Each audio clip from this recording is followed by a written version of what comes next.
अस्सलामुअलैकुम, वेलकम। अच्छा, कल जहन से निकल गया, लेकिन आज हमारे तमाम वो पाकिस्तानी बहन भाई जिन्होंने दिवाली मनाई है उनको दिवाली की खुशियाँ मुबारक हो। दिवाली मुबारक हो आपको। और वैसे तो हमने इंडिविजुअली अपने दोस्तों को जो मना रहे थे उनको कर दी मुबारकबाद, लेकिन एकदम हमें ख्याल आया कि हमने आप लोगों को वैसे नहीं की।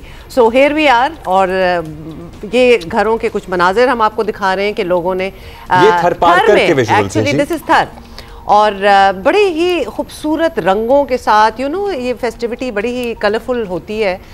सो we been seeing visuals from across the world, लेकिन ये हमारे अपने, तो हमने कहा ये भी शेयर होने चाहिए डेफिनेटली। वज़ीर आज़म ने भी इस सिलसिले में एक तकरीब से खिताब किया, उन्होंने भी एहतमाम किया था।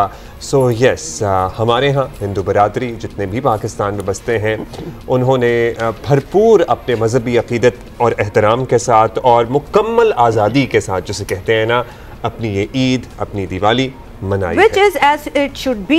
However, हमारी environmental जो problems और challenges हम लोग face कर रहे हैं, वो कुछ ऐसे festivals हैं हमारे जिसमें बहुत ज़्यादा पटाखे और आपको पता है इस किस्म की चीज़ें होती हैं, तो ये क्रॉस द बॉर्डर के मैच नहीं करता। ओके, हम आपको बताएं कि नई दिल्ली में दिवाली की तकरीबात के बायस फ़िज़ाई आलूदगी बढ़ गई है, and one that was expected as well. Air quality index में नई दिल्ली पहले नंबर पे है, जिसका AQI 491 रिकॉर्ड किया गया है, which is quite high actually, जबकि लाहौर दूसरे नंबर पे है और वहाँ अब से कुछ देर पहले AQI आपको बता दें इंडेक्स पर 266 रिकॉर्ड किया गया था।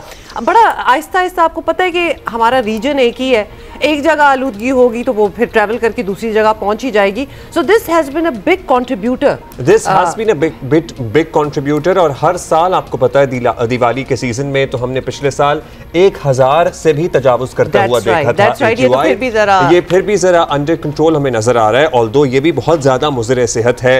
अब इस पे ये भी हम चाहेंगे कि हम असेस करें या एक्सपर्ट्स हमें बताएं कि जो इक़दामात किए जा रहे हैं गवर्नमेंट ऑफ पंजाब की तरफ से, वो किस हद तक इस स्मोक को कर्ब करने में, इसको कंट्रोल करने में कामयाब हुए हैं। लेकिन इसकी कंट्रीब्यूशन में हम आपको बता दें कि एक्चुअली हुआ क्या है। सरहद पार पटाखों और फायरवर्क से लाहौर में धुंध और स्मॉग बढ़ने का खदशा भी जाहिर किया जा रहा है। नेचुरली वही हम बता रहे हैं कि the reason is the same.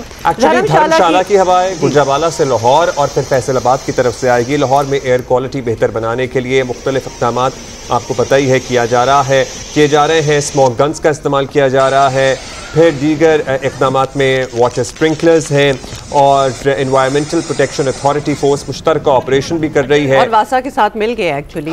पानी का छिड़काव भी किया जा रहा है।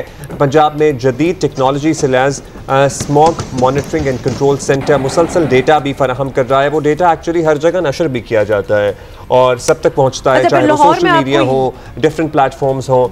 जी बिल्कुल। और लाहौर में आपको बता दें, कुछ आपको विजुअल्स नजर भी आ रहे हैं कि स्मॉग के हॉटस्पॉट्स पर एंटी स्मॉग गन्स इस्तेमाल की जा रही हैं। शहरियों से अपील है कि वो बेसिकली जो आवाम है वो मास्क का इस्तेमाल ज़रूर करें। और यहाँ हम भी बैठे आपको almost on a regular basis याद दिलाते हैं कि बाकी जो चीज़ें हुकूमतें कर रही हैं दैट्स अनदर थिंग, लेकिन थोड़ी सी मदद आप अपनी भी करें। आपको पता है कि स्मॉग का मौसम आ गया है, तो एहतियाती तदाबीर पर अमल करें और at least something as simple as a mask तो वो ज़रूर आप इस्तेमाल करें। बाकी ऑफ कोर्स जितनी टेक्नोलॉजी होगी, जितने भी हेल्प आउट किया जा सकता है, स्मोक को ख़त्म किया जा सकता है, वो सारी चीज़ें, तो वो एफर्ट्स जो हैं वो तो आप देख ही रहे हैं। तो प्लीज़ मास्क पहन लें। दूसरा ये, चलें दिवाली तो हो गई, लेकिन पटाखे, बारबेक्यूज़, मतलब हमने बहुत से चीज़ें जो है कंट्रीब्यूटर्स जो हैं टू स्मॉग, उनसे ज़रा गुरेज करें प्लीज़। यस। अच्छा जी, पटाखे तो फिर आपको पता है जब कोई अहम पोजीशन मिलती है तो दिल में वैसे भी फुलझड़ियाँ, पटाखे, समझ आ गई आपको क्या हम बात कर रहे हैं? ये उठना, ये बजना शुरू हो जाते हैं, ये जलना शुरू हो जाते हैं। हम बात कर रहे हैं, हमारी कप्तानी तब्दील हुई है ओडीआई की। बिल्कुल, ओडीआई की। Shaheen Shah Afridi is our new captain in ODI. कल हम एक्चुअली इस बारे में बात कर रहे थे और कुछ स्पेकुलेशन वगैरह, मतलब नाम भी आ रहे थे, ऑलरेडी खबरें तो पहुंच रही थी। हम जरा तज्जियाकारों की राय लेना चाह रहे थे। इससे पहले कि हम पिंडी टेस्ट की बात करें, जरा इस डेवलपमेंट पर बात कर लेते हैं। मोहम्मद रिजवान की जगह शाहीन शाह अफरीदी को वनडे टीम का कैप्टन मुकर्रर किया गया है। शाहीन शाह अफरीदी जनूबी अफ्रीका के खिलाफ 3 वनडे मैचेस में क़यादत करेंगे। वनडे सीरीज 4 से 8 नवंबर तक इकबाल स्टेडियम फैसलाबाद में खेली जाएगी और शाहीन अफरीदी इससे पहले 2024 में न्यूजीलैंड के खिलाफ उनके होम ग्राउंड पर 5 T20 मैचों में पाकिस्तान की क़यादत भी कर चुके हैं। अच्छा, पीसीबी के मुताबिक आपको ये भी बता दें, शाहीन अफरीदी की तकर्रुरी का फैसला इस्लामाबाद में इजलास में किया गया और इजलास में head coach mic Hesson, director high performance Aqib Javed और सिलेक्शन कमेटी के अरकान शरीक हुए। और अब बात पिंडी टेस्ट की कर लें या फिर अभी आपने मजीद कोई? It's okay, give me your opinion.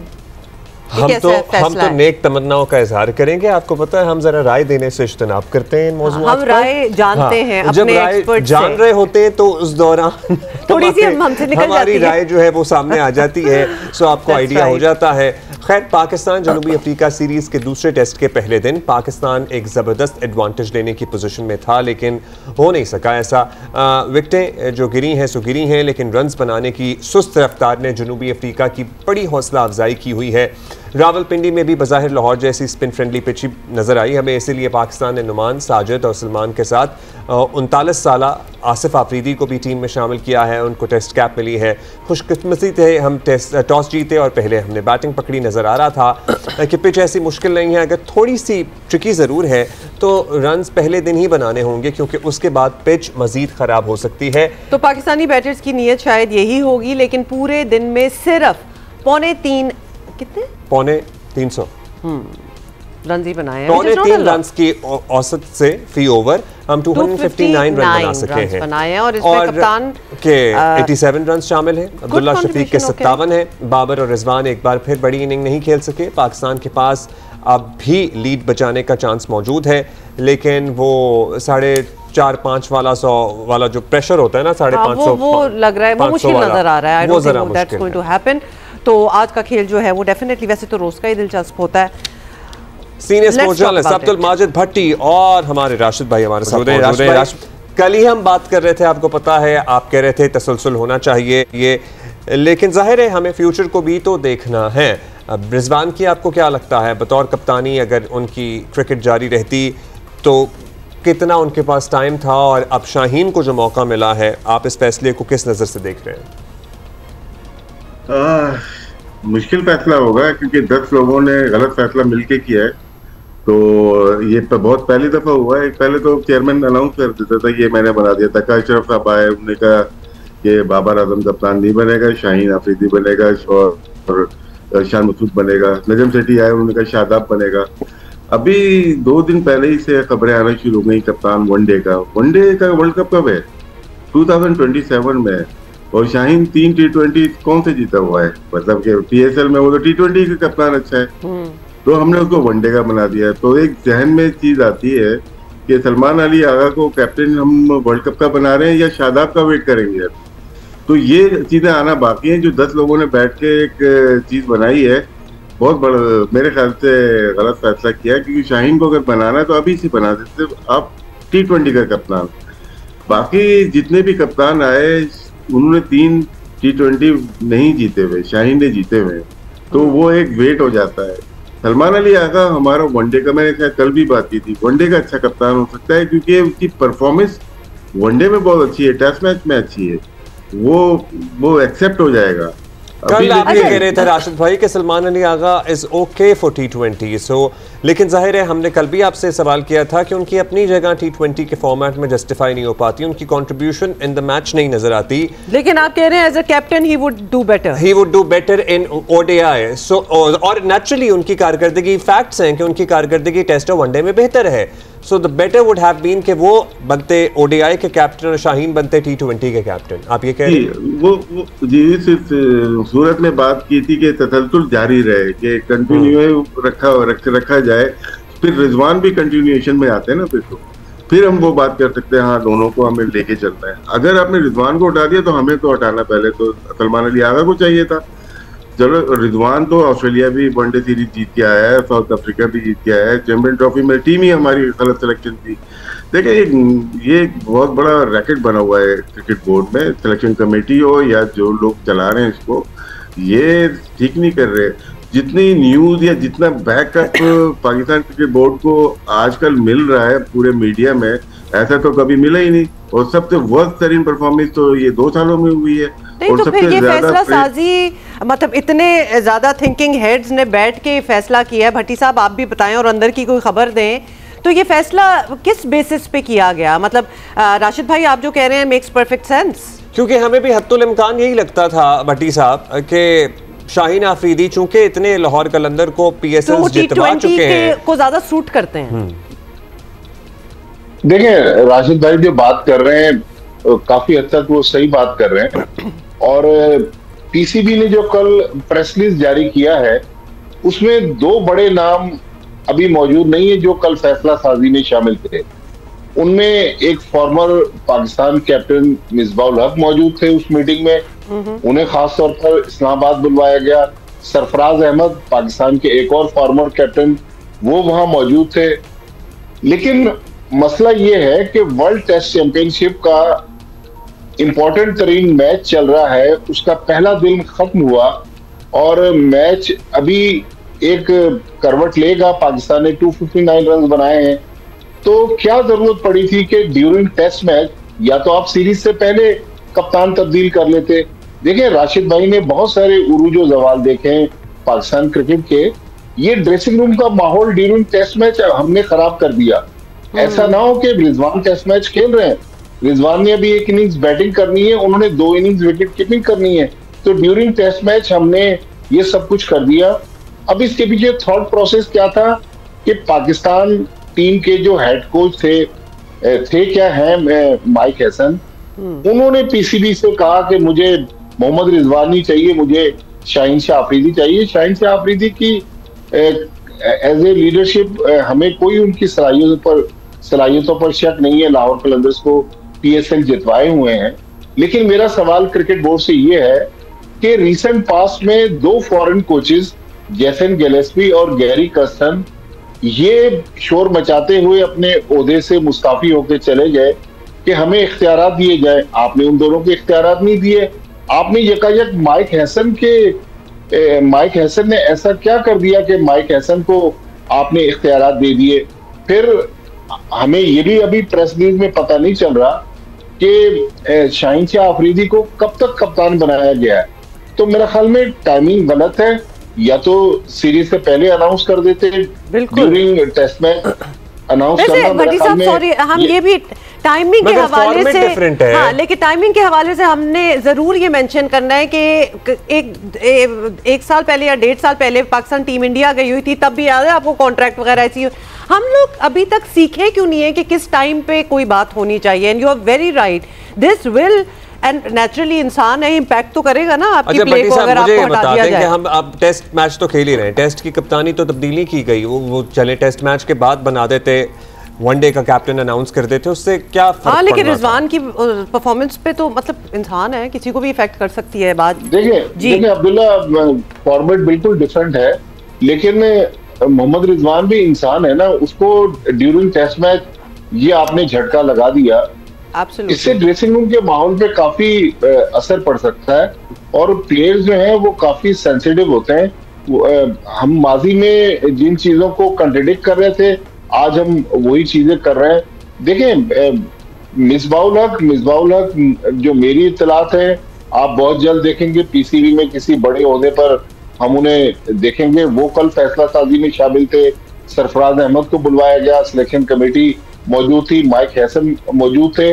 मेरा सवाल यह है कि माइक हैसन को हम इतने इख्तियारात दे तो रहे हैं, क्या माइक हैसन की अकाउंटेबिलिटी होगी अगर खुदा न खास्ता ये डिसीजन बैकफायर कर गया? देखिए ये मुश्किल, ये सवाल है। हाँ बिल्कुल भट्टी साहब आपका। राशिद भाई मतलब हमें माइक हैसन साहब को इख्तियारात देने चाहिए नहीं या उन्हें देने चाहिए? What should be the ideal scenario? Rashid भाई आप बताएं हमें। अगर उनको हमने जिम्मेदारी सौंपी है तो फिर उन्हें इख्तियारात भी दें, एज अ कोच जाहिर है उनको इख्तियारात भी दें और फिर उनसे फिर अकाउंटेबिलिटी भी इख्तियारात तो होने चाहिए। सो माइक ऐसा एक टूल है, एक यूज किया जाने वाला मोहरा है, पीछे लोग काम दूसरे कर रहे होते। पाकिस्तान में चेयरमैन और उसके जो साथ में राइट लेफ्ट होते हैं उनके अलावा कोई काम कर नहीं सकता, ये हिस्ट्री है। ये जब से मैं तकरीबन 30 साल से देख रहा हूँ, जितने भी चेयरमैन आए गए अच्छे भी आए, इसमें बुरे नहीं, लेकिन बहुत ज्यादा उन्होंने लोग ऐसे नहीं रखे जो कि प्रोफेशनल हों। जो भट्टी साहब अभी बात कर रहे हैं, आप लोग बात कर रहे हैं, ऐसा क्यों हो जाता है? ऐसा पाकिस्तान में क्यों हो जाता है? क्योंकि हम प्रोफेशनल हायर ही नहीं करते, हम उनको हायर करते हैं जो उनके काम आए, चाहे आपका कैप्टन हो, चाहे आपके कोच हो, चाहे आपकी सिलेक्शन, जब आपके कहने पे जो काम कर रहा होता है उनको हम ओबे करते हैं, उनको हम मानते हैं। बट जो भाई ये सारे जो लोग हमें पीसीबी में नजर आते हैं, ये अपने शानदार करियर्स लेके बैठे हुए हैं, ये सब प्रोफेशनल्स हैं। नहीं, क्रिकेटर्स है ना। ये देखिए, मेरा काम है पेशा वराना, मेरे क्रिकेट खेलना था, मेरा काम करना ऑफिस में डिफरेंट चीज। उसमें जैसे वसीम खान आते हैं, उनको क्रिटिसाइज किया जाता है, वो क्रिकेटर थे इंग्लैंड के, वो प्रोफेशनल थे, क्योंकि वो लेस्टर शायर में 10 साल काम करके आ रहे थे। वो क्रिकेटर ऐसे जो कि काम करते हुए आ रहे हैं। आप तो ग्राउंड से उठ के पीसीबी में चले गए, ये प्रोफेशनलिज्म नहीं होता। आप कह रहे हैं कि कोई उनका तजर्बा होना चाहिए मैनेजमेंट पे। मैं अपनी मिसाल दे देता हूँ, मैं ग्राउंड में नहीं गया दोबारा, मैं आया हूँ, मैं मीडिया को पकड़ा है, तो मैंने उनको प्रोफेशन बनाया है, तो ये लोग भी अपना प्रोफेशन बना लेंगे। वर्ल्ड कप पे ये टीवी पे बैठे हुए होते हैं, मैचेस में वहां होते हैं, जब T10 हो रहा होता है तो ये कनाडा खेलने चले जाते हैं, ये सारे वही प्लेयर हैं। इनको नहीं। अब हम जरा टेस्ट के फर्स्ट डे पे आ जाते हैं, और हम इसलिए भी आ जाते हैं क्योंकि हमने अब जब पहला टेस्ट जीत लिया तो ऑब्वियसली कॉन्फिडेंस बड़ा बूस्ट हुआ था, एंड वी वर एक्सपेक्टिंग कि वही टीम जो होगी वो हमारे सेकंड में भी स्टार्ट होगी, लेकिन हमने देखा मतलब आउट तो हुए लेकिन रन्स भी बड़े स्लोली बना रहे थे। Is it the problem of the pitch, या क्या आप इसको क्या रीजनिंग क्या देंगे राशिद भाई? देखिए, पुरानी बॉल इतनी अच्छी नहीं खेली गई जो देखा गया। एक हाफ अगर हम लंच वाला देखते हैं या लंच के बाद आधा घंटा देखते हैं, बहुत अच्छा पिच खेली और उस पर स्ट्रोक प्ले किया है, चाहे वो अब्दुल्ला शफीक हो, कैसी छूटे जरूर, शान मसूद ने अच्छी अटैकिंग बैटिंग की है, लेकिन हम आखिर में अगर इनका देखते हैं कि रन रेट क्या है तो वो स्लो खेले, स्ट्राइक रेट स्लो, इस वजह से कि लाहौर में तेज खेले थे। अगर यहाँ 45-49 का स्ट्राइक रेट है तो लाहौर में 60 का था, लेकिन क्या है कि ये पिच थोड़ी सी डिफरेंट लग रही है, बॉल बैट पे उस तरह से आ नहीं रहा, और इन्होंने बॉलिंग बहुत अच्छी की है, जो यानसन को लिया है फास्ट और महाराज को लिया है, महाराज से लंबी बॉलिंग कराई है क्योंकि वो कंटेन भी करते हैं और आउट भी करते हैं।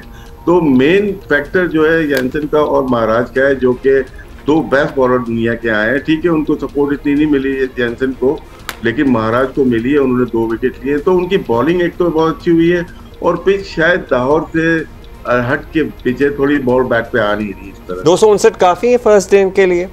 300 प्लस 350 अगर हो जाते तो बहुत ही अच्छा स्कोर लगता है, और जिस तरह से कल के दिन की खेली है पिच, उसके लिहाज से हमें 350 करने चाहिए। अच्छा भट्टी साहब, क्या प्रपोज कर रहे हैं कि आज किस तरह, हाउ शुड वी प्ले, और क्या how should we start the game today, strategy क्या होनी चाहिए? देखिए, स्ट्रेटेजी तो यही है कि 80 से 100 रन मजीद बनने चाहिए। पाकिस्तान अगर 350 तक कर जाता है तो फिर मेरे ख्याल में एक अच्छी पोजीशन होगी। अब आप देखें ना, साउथ अफ्रीका के वो बॉलर, वो मैथ्यू सामी, जिन्होंने पिछले मैच में 11 विकेटें ली, क्योंकि महाराज आ गए तो उनको सिर्फ 4 ओवर्स दिए गए। उन्होंने अपने जो एक्सपीरियंस प्लेयर थे उन पर कॉन्फिडेंस किया, लेकिन मेरे ख्याल में ये सलमान अली आगा इस वक्त क्रीज पर मौजूद है। सलमान अली आगा की ये जो इस वक्त पार्टनरशिप लग रही है, ये पार्टनरशिप अगर लंबी जाए, क्योंकि ये आखिरी रिकॉग्नाइज पेयर है पाकिस्तान का, तो ये पार्टनरशिप अगर अच्छी जाए, फिर पाकिस्तान की टेल अभी तक बहुत डिसअपॉइंट कर रही है। हमारे आखिरी 4 बैट्समैन जो हैं वो 20-25 रन बनाकर आउट हो जाते हैं। तो मेरे ख्याल में कल मैं सुन भी रहा था अजहर महमूद को, जो पाकिस्तान के हेड कोच है, वो कह रहे थे कि हमारी टेल को रन करने चाहिए। तो मेरे ख्याल में पाकिस्तान ड्राइविंग सीट पे आने के लिए 340, 350 या 350 प्लस ये पाकिस्तान को बनाने चाहिए। उसके बाद फिर पाकिस्तान अभी सऊद और सलमान है, उन पे जिम्मेदारी जाहिर आयद होती है। राशिद भाई, ये अगर टिक जाते हैं और होपफुली इंशाल्लाह टिक जाएंगे, तो फिर पूरा दिन आज खेलना चाहिए हमें, या कहां तक लेके जाना चाहिए? टी तक खेलना चाहिए, लेकिन लगता नहीं है ऐसा कि इतने लंबा खेल सकेंगे, क्योंकि अच्छी बॉलिंग लाइनअप अच्छी है, with in the stump bowling कर रहे हैं ये लोग। और हमारे लिए कल भी हमने बात की, बहुत अहम है ये टेस्ट मैच, और इससे डिसाइड हमारा आगे का करता है वर्ल्ड टेस्ट चैंपियनशिप का। जो 13 मैचेस खेल रहे हैं उसमें टफेस्ट मैच में ये भी आता है कि south Africa number 1 team champion है, उनको हम हराते हैं, फिर श्रीलंका से 2 मैच हैं, न्यूजीलैंड से हैं, तो राशिद भाई मतलब what do you think they will do कि पहले हाफ में क्या विकेट बचाएंगे, मतलब क्या सोच होगी इस वक्त? ऑब्वियसली उन्होंने देखिए कल शाम को जो 8-10 ओवर खेले सऊद शकील ने और फिर सलमान अली आगा आ गए थे, थोड़ा सा उन्होंने कोशिश की कि आज हमारी विकेट नहीं गिरनी चाहिए, स्ट्राइक को रोटेट नहीं कर पा रहे थे दोनों। सलमान अली आगा में 8 है तो दोनों में ही है कि सिंगल देते हैं, स्ट्राइक रोटेट करें और आगे की तरफ से बॉल न्यू है अभी, क्योंकि कल शाम को इन्होंने ली थी तो वो थोड़ा बहुत तंग कर सकती है, तो इनको स्ट्राइक रोटेट करनी चाहिए। और ये लाइन तक हम चले जाते हैं या 1 घंटे तक हम चले जाते हैं कोई विदाउट लॉस, तो पाकिस्तान के चांसेस हो जाते हैं कि 350 या उससे भी ज्यादा रन हम बना सकते हैं। अच्छा वैसे कैसे लेके चलें, अगर इन दोनों में से कोई एक आउट होता है तो फिर जाहिर है आगे जो लाइनअप है वो आपके सामने है। अभी भट्टी साहब ने जैसे कहा या अजहर महमूद ने, हमारी जो टेल है अच्छी टेल है। T20 के लिहाज से देखा जाए वनडे में तो रन करते हुए आए, शाहीन आफरीदी हैं, उनको तरह समझाया जाए कि आपको जब तक बैट्समैन है आपको स्टे करना है और जब जरूरत मिले मार सकते हैं। आसिफ आफरीदी बहुत अच्छी बैटिंग करते हैं, ये जो लेफ्ट आर्म स्पिनर डेब्यू है ये बहुत अच्छी कर। नोमान पहले कर चुके हैं फर्स्ट क्लास में भी और टेस्ट मैच में भी 90 रन कर चुके हैं। साजिद तो पहले थे ही बैट्समैन, तो ये 4 है, अगर 2-20 भी बनाते हैं, ज्यादा मत दें इनको 50 करें, 20 भी बनाते हैं तो 70 से 80 रन तो ये भी बना सकते हैं। लेकिन क्या है कॉन्सेंट्रेशन चाहिए होती है टेस्ट क्रिकेट में, ये T20 की तरह खेलते हैं, शायद ये गलती कर रहे हैं। जी आसिफ का तजर्बा है, जाहिर है इतना वसी तजर्बा है उनका और उनको अब मौका मिला है तो होपफुली वो भी अच्छा कंट्रीब्यूट करेंगे। देर से मिला है मौका, थोड़ा सा खासा देर से मिला है, लेकिन वो बैटिंग एक्चुअली अच्छी करते हैं, राजपे ठीक कह रहे हैं। So he has a vast experience behind him as well. भट्टी साहब जी कुछ कहना चाह रहे हैं? मैं ये बात कहना चाह रहा हूं कि जहां से हमने प्रोग्राम शुरू किया था कि क्या ये जरूरी होता है कि एक बॉलर या एक प्लेयर जो फॉर्म में नहीं है, फॉर्म में आ गया, पाकिस्तान को मैच जितवाने शुरू कर दिए, तो हम फिर इजाफी जिम्मेदारी डालकर एकदम से उस प्लेयर को भी खराब करने की कोशिश करते हैं। मेरा ख्याल शाहीन शाह अफरीदी जितनी अच्छी एशिया कप में उन्होंने बॉलिंग की, पहले टेस्ट मैच में उन्होंने बॉलिंग की, तो अगर वो खेल के उनको कंसंट्रेट करने दिया जाता, एज ए प्लेयर वो पाकिस्तान के लिए डिलीवर करते, तो ये ज्यादा बेहतर था। अब ये बिल्कुल सही कह रहे हैं, because this has happened in the past as well. और अगर हम एक इंडिया का ये एग्जांपल दे दें कि विराट कोहली को जब कप्तान बना दिया था, he did not want that responsibility, क्योंकि उनकी अपनी प्ले जो था वो इफेक्ट हो रहा था। कप्तानी के एक अपने इश्यूज और प्रेशर और ये जो भी है तो वो आ जाती हैं। आई गेस हम नहीं समझे इस चीज को। लेट्स सी, बट अच्छा वैसे क्या लगता है आपको भट्टी साहब, क्या इस फैसले के पीछे, और जाहिर है 10 लोगों ने कोई फैसला किया होगा तो हम यकसर से क्या ही कह सकते हैं कि हाँ जी गलत फैसला है, ये तो वक्त ही बताएगा गलत है या सही है, लेकिन अब ये जी राशिद भाई, एक बात मैं भी करना चाहता हूँ भट्टी साहब से पहले कि राशिद भाई आखिर में शरारत करके निकल जाए। नहीं ऐसी मजाक नहीं कर रहा हूँ, हमारे आजकल आफरीदीज का दौर चल रहा है, यही आफरीदी साहब है हमारे पास, सोहेल आफरीदी अभी नए आ गए, तो उन्होंने कहा चले क्रिकेट में भी शाहीन आफरीदी को लेके आ जाते अच्छा यही हो रहा है। भट्टी साहब बताइए, मगर वो सोहेल भाई से तो पता नहीं किस तरह आगे मामला चलेंगे, होपफुली यहाँ पे मामला ठीक चले। ये बताइएगा भट्टी साहब कि क्या वजह आपको लगती है कि रिजवान को क्यों हटाया गया इस कैप्टनसी से? देखिए जो मेरी फ्यूचर प्लानिंग है, उसके तहत अभी से हमने तय कर लिया कि आगे क्या होगा, या फिर कोई और वजह थी? देखिए हमने टेस्ट मैच में तो कंसिस्टेंसी को बरकरार रखा, शान मसूद को नहीं हटाया, सलमान अली आगा T20 में कंटिन्यू कर रहे हैं, तो अचानक वनडे में सिर्फ इसलिए हमने ये तब्दीली की कि माइक हसन चाहते थे कि वो शाहीन शाह अफरीदी के साथ जाएं और मोहम्मद रिजवान के साथ वो कंटिन्यू नहीं करना चाहते थे। अब अगला सवाल ये है कि जो मेरी इत्तला भी है कि अगर मोहम्मद रिजवान चूंकि कप्तानी से हट गए, अब शायद उनको वनडे टीम में जगह बरकरार रखना भी मुश्किल हो रही है। वनडे के लिए भी अब ये नया विकेट कीपर तलाश करने की कोशिश की जा रही है, तो एक और हम मुश्किल काम करने जा रहे हैं। अल्लाह करे कि वो काम उनका दुरुस्त साबित हो जाए, लेकिन एकदम से हमने अपने रेगुलर विकेट कीपर को छेड़ दिया। बहुत ज्यादा पुरानी बात नहीं है, लास्ट ईयर हमने ऑस्ट्रेलिया में वनडे सीरीज में हराया, रिजवान कप्तान थे। हमने साउथ अफ्रीका में व्हाइट वॉश किया, मोहम्मद रिजवान कप्तान थे। फिर अचानक चैंपियंस ट्रॉफी और ये वेस्ट इंडीज की सीरीज में ऐसा क्या हुआ कि हेड कोच जो है, मेरे ख्याल में मोहम्मद रिजवान और उनकी शायद केमिस्ट्री मिल नहीं सकी, जिसकी वजह से हेड कोच ने रिटर्न में पीसीबी से कहा कि मैं मोहम्मद रिजवान को कप्तान नहीं देखना चाहता, मुझे दूसरा कप्तान दिया जाए। ये तो भट्टी साहब रीजनिंग नहीं अभी तक समझ आया, तो कोई सॉलिड रीजन हो कि जी इस वजह से हम ये कर रहे हैं, बट जस्ट बिकॉज हमें चाहिए कि जी we want to work with. Let's see, अब तो ये फैसला हो गया और हम जाहिर है नेक तमन्नाओं का इजहार करेंगे अल्टीमेटली। थैंक यू भट्टी साहब, थैंक यू राशिद भाई for being with us this morning. But we have a match today, so we are hoping इंशाल्लाह कि we do a good job और ये वाला टेस्ट भी हम जीतें। गुड मॉर्निंग जी, we will be back after this break. या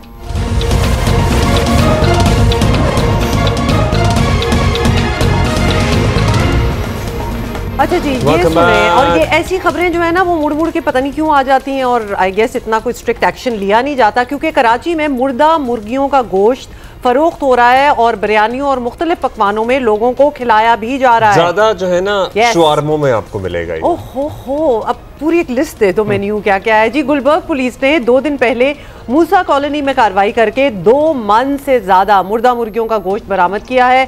2 मुल्जमान को भी रंगे हाथों गिरफ्तार किया गया है और पता चला है कि मुल्जमान मुर्दा मुर्गियों का गोश्त शहर के मुख्तलिफ पकवान सेंटर्स और होटलों को फराहम करते थे। सिंध फूड अथॉरिटी, जिसका काम ही आवाम को मुज़र सेहत खाने पीने की अशिया से महफूज रखना है, बज़ाहिर मुकम्मल तौर पर गैर फाल है। और सिंध फूड अथॉरिटी की अपनी वेबसाइट के मुताबिक अथॉरिटी ने आखिरी कार्रवाई कब की थी? 2024 में। मुर्दा मुर्गियों के गोश्त पकड़े जाने के इस सारे अमल में सिंध फूड अथॉरिटी का किरदार ज़ाहिर है कोई भी नहीं है। मुर्दा मुर्गियों के गोश्त के बारे में किसी शहरी ने पुलिस को एक्चुअली इत्तला दी और हुआ कैसे, आइडेंटिफाई कैसे हुआ, ये हमारे साथी हैं, हमारे साथ मौजूद हैं वलीद अहमद, वो हमें बताएंगे। वलीद बताइएगा कैसे पता लगा, मतलब अगर गोश्त कहीं जा रहा हो, ट्रांसपोर्ट हो रहा हो, तो मुझे या आपको तो नहीं पता लगेगा ना कि मुर्गी जिंदा थी या मुर्दा थी, खाने में पता चलता है, पता नहीं। सो कैसे आइडेंटिफाई हुआ, कैसे पुलिस तक ये शिकायत पहुंची? जी बहुत शुक्रिया। देखिए हुआ ये कि पुलिस को, गुलबर्ग पुलिस को एक सीक्रेट रिपोर्ट मौसूल होती है और उन्हें बताया जाता है कि मूसा कॉलोनी का इलाका है जहां से मुर्दा मुर्गियों का गोश्त ज़िला बस्ती के इलाके न्यू कराची में फ़रोग किया जा रहा है।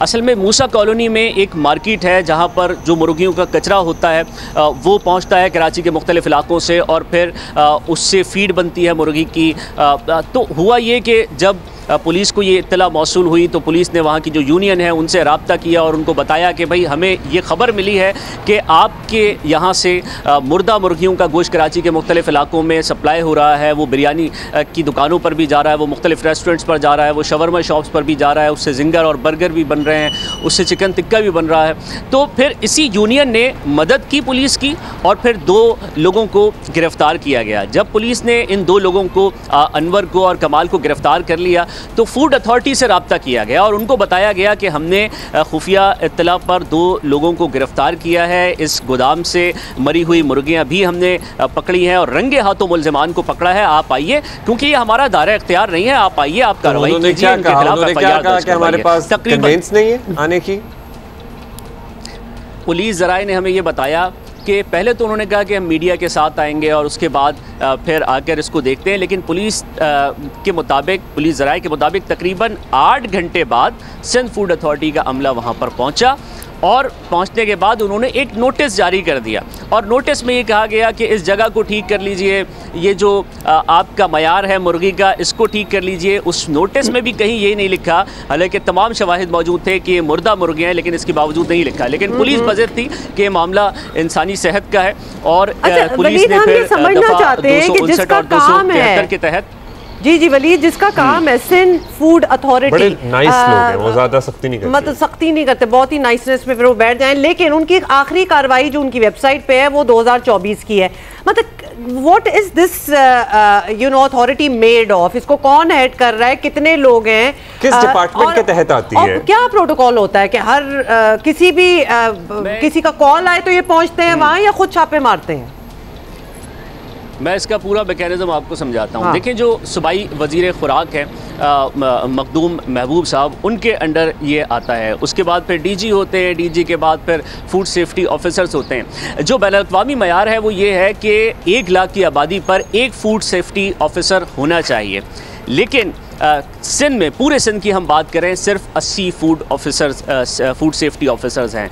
जो सिंध फूड अथॉरिटी के ज़राए हैं वो ये कहते हैं कि हमें कमोबेश 600 फूड सेफ्टी ऑफिसर्स चाहिए और हमारे पास तादाद है सिर्फ 80 की। मैं आपको एक मिसाल देता हूँ। ज़िला वस्ती कराची का सबसे बड़ा ये ज़िला है, तकरीबन कमोबेश यहाँ की 40 लाख आबादी है और यहाँ पर सिर्फ 2 फूड सेफ्टी ऑफिसर्स हैं, यानी 20 लाख की आबादी के लिए 1 फूड सेफ्टी ऑफिसर है यहाँ पर।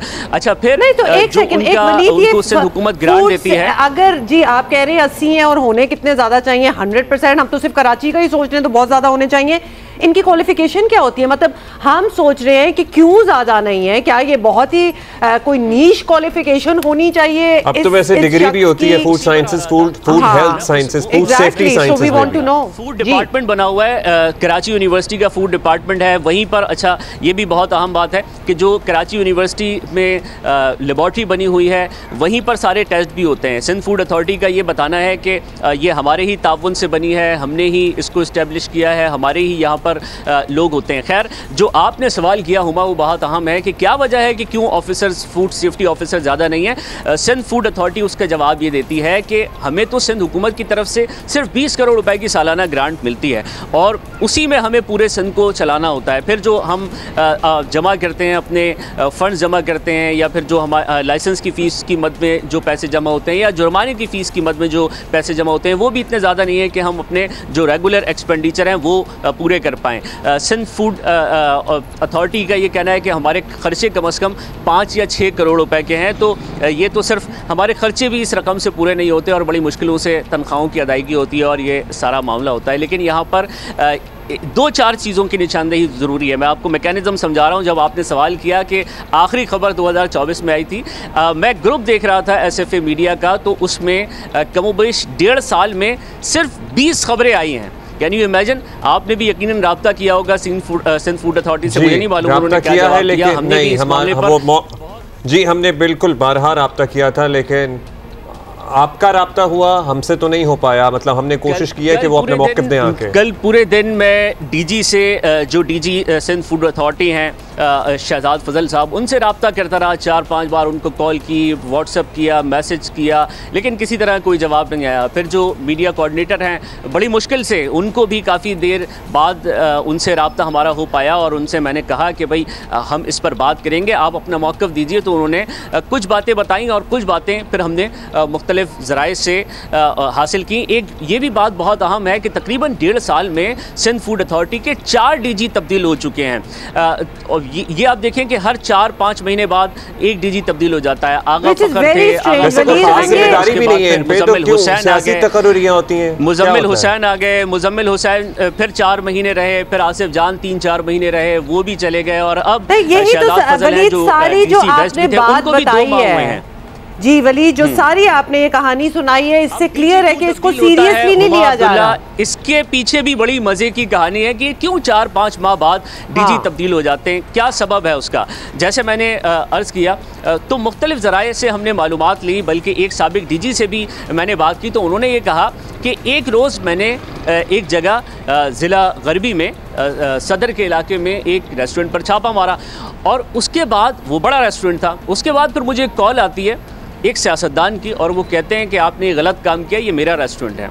और फिर कुछ अरसे बाद हमने देखा कि वो DG भी रुखसत पर चले गए और उनकी भी वहाँ से छुट्टी हो गई। होता ये है कि हुमा अब्दुल्ला, ये जो रेस्टोरेंट का बिज़नेस है, इसमें बड़े बड़े सियासतदान आ गए हैं, इसमें सेलिब्रिटीज़ आ गई हैं और उनका एक इन्फ्लुएंस होता है। आप किसी रेस्टोरेंट पर, बड़े रेस्टोरेंट पर खाना खाएं तो बिल ही 50,000-60,000 रुपये तक चला जाता है अगर कुछ चंद दोस्त हैं और वो खाना खा रहे हैं। तो एक प्रॉफिटेबल बिज़नेस है, बड़े बड़े लोग इसमें आ गए हैं तो बड़ा आसान होता है। बल्कि मैं आपको ज़राए ने तस्दीक की इस वाक़े की, जो वाक़या मैं अब आपको बता रहा हूँ। एक DG थे, उन्होंने एक सुपर स्टोर पर कार्रवाई की। अच्छा वलीद, हमारे साथ ही रहेगा, हमारे पास एक खबर है और हमारे पास जाहिर है हम कितने अरसे से 10 साल एंड अबव से प्रोग्राम कर रहे हैं। सिंध फूड अथॉरिटी की कोई ऐसी बड़ी कार्रवाई हमारी नज़र में नहीं गुजरी जिस पे उनके रिप्रेजेंटेटिव हमारे शो पे आए हों या उन्होंने हमसे रब्ता किया हो या हमारा उनसे रब्ता हुआ और हमने ये महसूस किया हो कि हाँ जी उन्हें आकर यहाँ ये खबर आवाम के सामने रखनी चाहिए। दूसरी जानिब पंजाब फूड अथॉरिटी से काफ़ी जी, पंजाब फूड अथॉरिटी के हवाले से आपको बताएं कि इन्होंने 36,000 किलो फंगस ज़दा मूंगफली जो है वो इन्होंने बरामद की है। 4000 किलो नाकिस निम्को भी जब्त की है। ये तर्जुमान कार्रवाई है, अथॉरिटी ने बताया। तो while we are talking about it, अभी हम सिंध फूड अथॉरिटी जिसकी एग्जिस्टेंस का ही हम एक्चुअली एक सवालिया निशान है, because they are no way to be seen. तो साथ आप जरा एक पैरेलल देखें कि Punjab food authority is so active. अच्छा, अब वलीद ये बताइएगा कि इसके बाद क्या कार्रवाई हुई? वो मुल्जिमान पकड़े गए या FIR कटी या नहीं कटी, ये तो पता। तो उसके बाद क्या हुआ, ये भी बड़ी मजे की चीज है, ये मैं आपसे अर्ज करता हूँ। देखिए, मैं एक बात आपको बता रहा था कि डीजी के खिलाफ CM हाउस तक कंप्लेन जाती है। वो सुपर स्टोर के मालिक की रसाई CM हाउस तक होती है और उसके बाद फिर उस डीजी की शिकायत होती है और फिर उस डीजी की छुट्टी कर दी जाती है। क्या हुआ ये मैं आपको बताता हूँ। FIR दर्ज हुई है 18 तारीख को, और कल जब आपने राब्ता किया है, हमने राब्ता किया है, तो कल जो वज़ीर खुराक हैं, सूबाई वज़ीर खुराक हैं, हमारे लिए काबिल एहतराम है मखदूम महबूब साहब, उन्होंने एक स्टेटमेंट जारी किया है। और स्टेटमेंट की जो लैंग्वेज है वो बड़ी मज़े की है। उन्होंने कहा है कि सिंध हुकूमत का ये जो इदारा है सिंध फूड अथॉरिटी, ये मुतारिक है और उसने कार्रवाई की है और उसने 80 किलो गोश्त पकड़ा है और उसके बाद फिर उस गोश्त को तलफ कर दिया है। और साथ उन्होंने फिर पुलिस का भी कहा है कि पुलिस इस सारे मामले में हमारे साथ थी। तो ये वाला वाक़या भी हुआ है। तो जहाँ तक आपने पंजाब फूड अथॉरिटी की बात की, सिंध फूड अथॉरिटी के जो अफसरान हैं वो खुद ऑफ द रिकॉर्ड बताते हैं, ऑन रिकॉर्ड आकर नहीं कह सकते, जाहिर है उनकी नौकरी का मामला है। वो कहते हैं हम ये तस्लीम करते हैं कि पंजाब फूड अथॉरिटी बहुत मुतारिक है, बहुत एक्टिव है और बहुत ज़्यादा काम कर रहा है, लेकिन हमारे पास वसाइल की कमी है, हमारे पास सिस्टम नहीं है।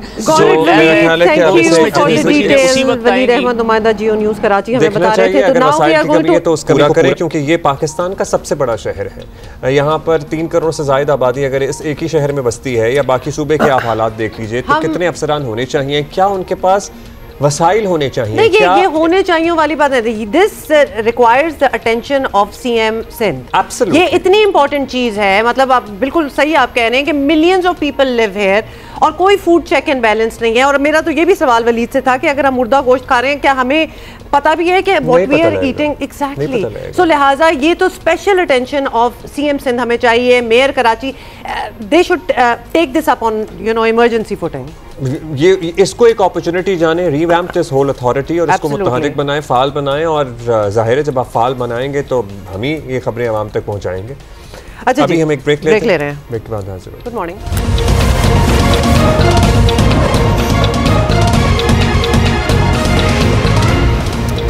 नए वज़ीर आला खैबर पख्तूनख्वा सुहेल आफरीदी को ओहदा संभाले 1 हफ्ते से ज़ायद हो गया है, मगर अभी तक नई काबीना का कोई अता पता नहीं है और हुकूमत के काम रुके पड़े हैं। सुहेल आफरीदी जो हैं वो सलाह मशवरा के लिए ऑब्वियसली बानी PTI से मुलाकात की कोशिशें कर रहे हैं, मगर अभी तक बात नहीं बनी और ऑब्वियसली मुलाकात भी नहीं हुई। ये सूरत हाल क्या है जी? ये सूरत हाल ना सिर्फ तरक्की की रफ्तार को सुस्त कर रही है बल्कि अवामी मसाइल में भी इजाफे का सबब बन रही है। उधर नए वज़ीर आला ने कल सूबाई असम्बली से खिताब में तफसील से अपनी तरजीहात बताएं क्या थी, और ये भी बताया कि काबीना बनाने में ताखीर क्यों हो रही है, और ये भी कहा कि उन्हें पहले दिन से नाकाम बनाने पर काम शुरू कर दिया गया है।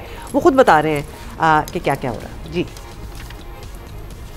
जनाब स्पीकर, चूंकि हुकूमत कैबिनेट होती है और मेरी कैबिनेट इसी वजह से पेंडिंग है कि मुझे अपने लीडर अपने कायद जनाब इमरान खान से मिलने नहीं दिया जा रहा। इसके लिए जितनी भी कानूनी रास्ते थे मैंने अपनाए हैं। जिस दिन मेरा नाम अनाउंस हुआ उस दिन से लेकर मेरे हल्फ के दूसरे दिन तक जो प्रेस कॉन्फ्रेंसेज हुई, जो बयानिया गढ़ा गया, जो मेरे पे इल्जाम लगे, इस इलेक्शन को सबोताज करने की कोशिश की गई, लोगों को डराया धमकाया गया, और अभी जो है एक बयानिया बनाया जा रहा है कि मुझे नाकाम करने के 100 तरीके। दूसरे दिन से जो है इस बयानिया पर काम शुरू हो गया था। दूसरा, इसके साथ साथ कि ये वफाक के साथ या इदारों के साथ टकराव करेगा, ये बयानिया भी बनाया जा रहा है। अगर आईन और कानून की बात करना टकराव है तो है, मैं आईन और कानून की बात करूंगा। अच्छा जी, हमारे साथी हैं पेशावर से, मैं ज्वाइन कर रहे हैं अबू बकर। अबू बकर, बताइएगा क्या सूरत बनती आपको नज़र आ रही है? वज़ीर आला खैबर पख्तूनख्वा की बानी PTI से मुलाकात की, और अगर नहीं हो पाती तो क्या जो लोग उनकी लीगल टीम में से जाते हैं बानी PTI से मिलने, उनके थ्रू मुशावरत नहीं हो सकती? देखिए अब्दुल्ला, इस वक्त वज़ीर-ए-आला खैबर पख्तूनख्वा की जानिब से जो है भरपूर कोशिश की जा रही है क्योंकि वो बानी पीटीआई से मुलाकात करे और बानी पीटीआई से मुलाकात के बाद ही कैबिनेट जो है वो फाइनल करे और कैबिनेट तश्कील दे दी। इसकी एक वजह है, इस वक्त सीएम पे जो है इसमें कोई शक नहीं है कि इस वक्त शदीद दबाव है, प्रेशर है पार्टी क़यादत की जानिब से। पार्टी के मुख्तलिफ दड़े जो है वो अप्रोच कर रहे हैं सीएम को कि उनके लोगों को जो है वो कैबिनेट में शामिल किया जाए। और कई दिनों से हम देख रहे हैं जब से वो वज़ीर-ए-आला मुंतखब हुए हैं तो पार्टी के जो अहम रहनुमा है उन्होंने सीएम हाउस में जो है वो डेरे डाल दिए हैं और हर अहम रहनुमा जो है वो अप्रोच कर रहे हैं कि उनका बंदा जो है वो कैबिनेट में शामिल किया जाए। तो इस वक्त सुहेल अफरीदी पर जो है इस हवाले से सख्त प्रेशर है और इब्तदाई तौर पर उन्होंने एक अपनी फहरिस्त भी तैयार कर दी, लेकिन हमारे ज़राए ये बताते हैं कि बार बार उसमें जो है वो चेंजेस की जा रही है। अब सुहेल अफरीदी का ये इरादा है कि इससे कबल जब अली अमीन गंडापुर का जो कैबिनेट था उनके तमाम जो कैबिनेट मेंबर्स थे उनके फहरिस्त जो है वो बानी पीटीआई को पेश करेंगे और उनको बताएंगे कि आप बता दें ये कैबिनेट जो है ये भी आपके अप्रूवल से तश्कील दी गई थी, इसमें कौन कौन से नाम जो है वो हटा दिए जाए, कौन कौन से नाम जो है वो बरकरार रखे जाए। साथ में कुछ नए नाम जो है वो भी सुहेल अफरीदी का इरादा है कि कुछ नए नाम भी बानी पीटीआई को पेश करें। कुछ लोग आपको पता है नाराज थे जाहिर है साबिक वज़ीर आला से, क्या वो दोबारा आप काबीना में शामिल होने की कोशिश कर रहे हैं जिसमें कुछ अहम शख्सियात के रिश्तेदार भाई वगैरह भी शामिल थे? देखिए बिल्कुल चांसेस बिल्कुल उनके हैं और हमारे सोर्सेज जो है वो ये क्लेम कर रहे हैं कि उनका जो है उनको कैबिनेट में दोबारा शामिल करने के चांसेस जो है वो ज़्यादा है, क्योंकि जाहिर सी बात है उनमें से एक असद कैसर साहब के भाई है और दूसरे जो है शहराम तरके के भाई है, तो उनका पार्टी पर काफ़ी होल्ड जो है वो काफ़ी मजबूत है। और जिस तरह मैंने कहा कि वज़ीर-ए-आला की जब वज़ीर-ए-आला मुंतखब किए जा रहे थे तो उन दिनों में जो है हमने देखा कि असद कैसर और शहराम तरके वो काफ़ी क्लोज थे कि हमने सुहेल अफरीदी के साथ, उसके बाद भी मीटिंग्स में जो है हमने पेश देके उसमें सुहेल अफरीदी के साथ, तो ये इम्कान जाहिर किया जा रहा है कि जिन फैसल तरके और आकिब ने जाहिर सी बात रिजाइन दिया, तो उस रिजाइन के बाद उन्होंने ये बताया था कि वो अली अमीन गंडापुर के साथ जो है वो काम नहीं कर सकते क्योंकि उनका ये इल्जाम था। उन्होंने जी अबू बकर मतलब कैबिनेट तो तश्कील होगी तो होगी, लेकिन बाकी चीज़ें जो उनके हिसाब से सुहेल अफरीदी के इतनी इंपॉर्टेंट हैं कि वो मेंशन करते जाएं, जैसे ये बुलेट प्रूफ गाड़ियों का मामला है, मतलब ये कितना बड़ा मामला है कि उन्होंने इसके बारे में बात की और वो वापस करना चाह रहे हैं, कह रहे हैं नाक़िस हैं। तलाल चौधरी ये कह रहे हैं कि ये वही हैं जो बाकी फेडरल मिनिस्टर्स भी यही गाड़ियां यूज करते हैं, हम अफसरान भी यूज करते हैं, this is the state of the art, वो कह रहे हैं। तो ये उनको क्यों ऐसा लगा कि ये मेंशन होना जरूरी है? देखिए चूंकि हम क्राइम भी कवर्स करते हैं तो इस वक्त खैबर पख्तूनख्वा पुलिस को गाड़ियों की शदीद कमी का सामना है और इन गाड़ियों की शदीद ज़रूरत, इस पर कोई दूसरी राय नहीं है। खैबर पख्तूनख्वा पुलिस जो है उनको जहाँ पर जदीद असलहे की कमी का सामना करना पड़ रहा है, जहाँ पर उनको पीएसपी ऑफिसर्स की कमी का सामना करना पड़ा है, तो वहीं पर इन गाड़ियों की भी कमी का सामना करना पड़ रहा है उनको। नो डाउट खैबर पख्तूनख्वा हुकूमत ने अभी रिसेंटली जो पुलिस है खैबर पख्तूनख्वा पुलिस उनको अपनी तरफ से भी गाड़ियाँ प्रोवाइड की थी, लेकिन ये जो गाड़ियाँ फेडरल की जानिब से दी गई है तो ये भी काफ़ी इंपॉर्टेंट है और काफ़ी जो है, चूँकि इस वक्त जाहिर सी बात है सुहेल अफरीदी जो है वो एक जारहाना अंदाज से जो है उन्होंने अपने काम का आगाज किया है, तो वो ये शो करना चाहते हैं कि उनके वफात के साथ मामला जो है वो दुरुस्त नहीं है। और अबू बकर ये गाड़ियां हम तो जाहिर है फुटेज में ही देख रहे हैं और देखने में तो ठीक ही लग रही हैं, आप लोग क्राइम भी कवर करते हैं, आपको आप तक इनकी खबर, इनके तवस्सुत से खबर पहुंची कि इन्हें इन गाड़ियों पे एतराज़ क्या है? जाहिर है मॉडल मेक पे एतराज़ है क्योंकि वफाकी हुकूमत का मौक़िफ़ है कि गाड़ियाँ यही स्टैंडर्ड गाड़ियाँ हैं। देखिए इस हवाले से जैसे अब्दुल्ला मैंने आपको बताया हमारी इंटरेक्शन होती रहती है पुलिस ऑफिसर से, रूटीन के बुनियाद पे जो है हम पुलिस ऑफिसर से हम मिलते रहते हैं, तो उनका ये बताना है कि ठीक ठाक गाड़ियां हैं और उनको ज़रूरत भी है इस हवाले से। लेकिन अभी जो जिस तरह सुहेल अफरीदी साहब ने स्टांस रखा है कि इन गाड़ियों की उनको ज़रूरत नहीं है, तो जाहिर सी बात है पोलिटिकल सियासी तौर पर जो है ये फैसला किया गया है पुलिस का और जो फ्रंट लाइन पे शहादत दे रहे हैं। बहुत शुक्रिया आपका। और अगर कोई जेन्युइन कंसर्न है गाड़ियों को लेके तो वो सामने रखें, बीच में डिस्कस कर ले। नहीं तो वो रख रहे हैं ना, तो आगे जवाब भी तो मिल गया ना तलाल चौधरी से। चलें, in any case we have to take a break. किसको बुलाएं? सुनील मंच को बुलाते हैं, डिटरमिन वो निकाले। We'll see you after this break. Good idea.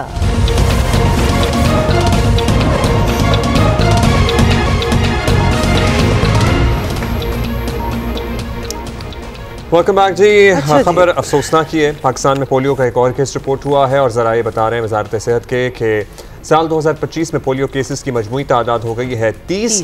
मुतासरा बच्चा 12 माह का है। ताल्लुक इसका तौरगर तहसील कंधार यूसी घड़ी से है और बच्चे में बीमारी की अलामत 19 सितंबर 2025 को जाहिर हुई थी। मजमूई तौर पर ये रवां साल केपी में पोलियो का 19वां केस है।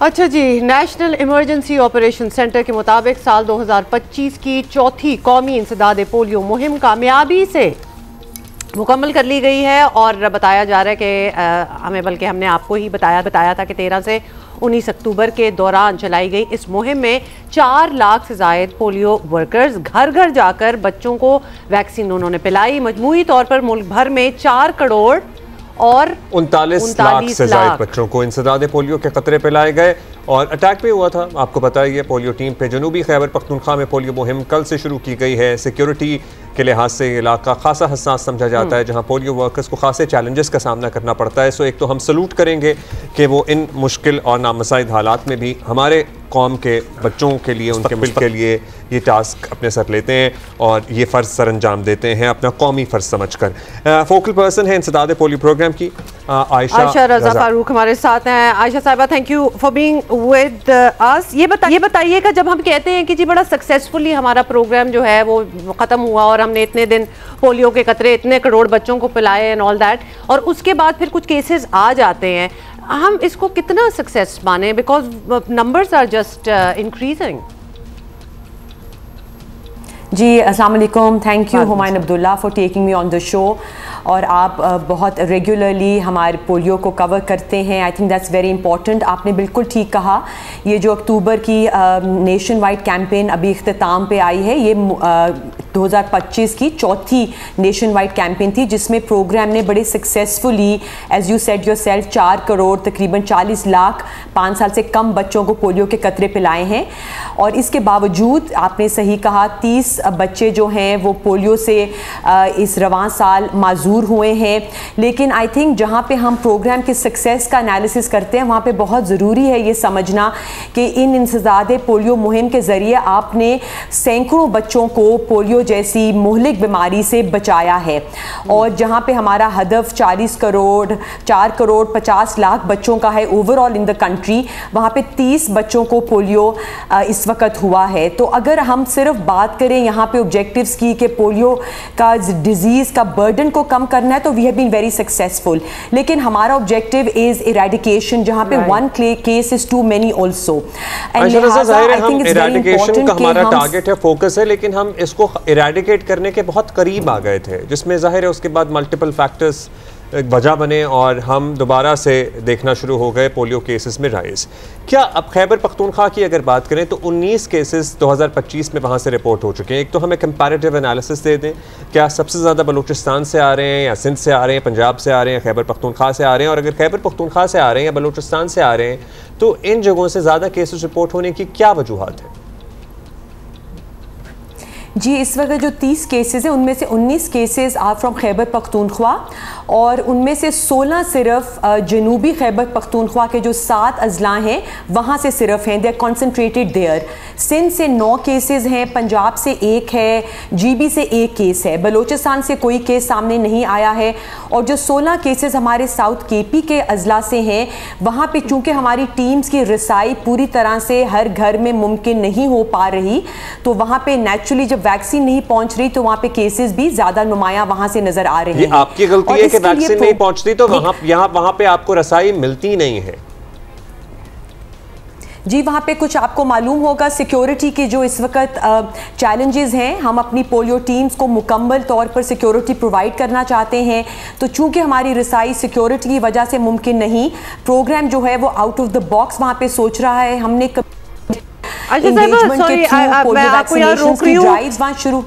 जी, because we really want to understand, security भी एक इशू है, आपने खुद ही कह दिया, रेजिस्टेंस भी एक और इशू है इन इलाकों से, मतलब ना पहुंच पाना इज अनदर थिंग, पहुंच पाना और फिर आगे से रेजिस्टेंस मिले दैट्स अनदर थिंग। जी, जो जनूबी खैबर पख्तूनख्वा के 7 अजला हैं वहाँ पे रेजिस्टेंस इस वक्त इशू नहीं है। वहाँ पे ज़्यादा हमें मसला टीमों की रिसाई का सिक्योरिटी चैलेंजेस की वजह से है। तो हमने वहाँ पर जो लोकल कम्युनिटी है उनको साथ लेकर हम जहाँ जहाँ पहुँच सक रहे हैं यूसीज़ में, वहाँ पे हम डोर टू डोर जा रहे हैं और बाकी जगह पे हम अपने जो इसेंशियल इम्यूनाइजेशन का निज़ाम है हेल्थ सर्विसेज का उसको बेहतर बना रहे हैं। हम जो न्यूट्रिशन है उसके थ्रू फैमिलीज तक पहुंच रहे हैं।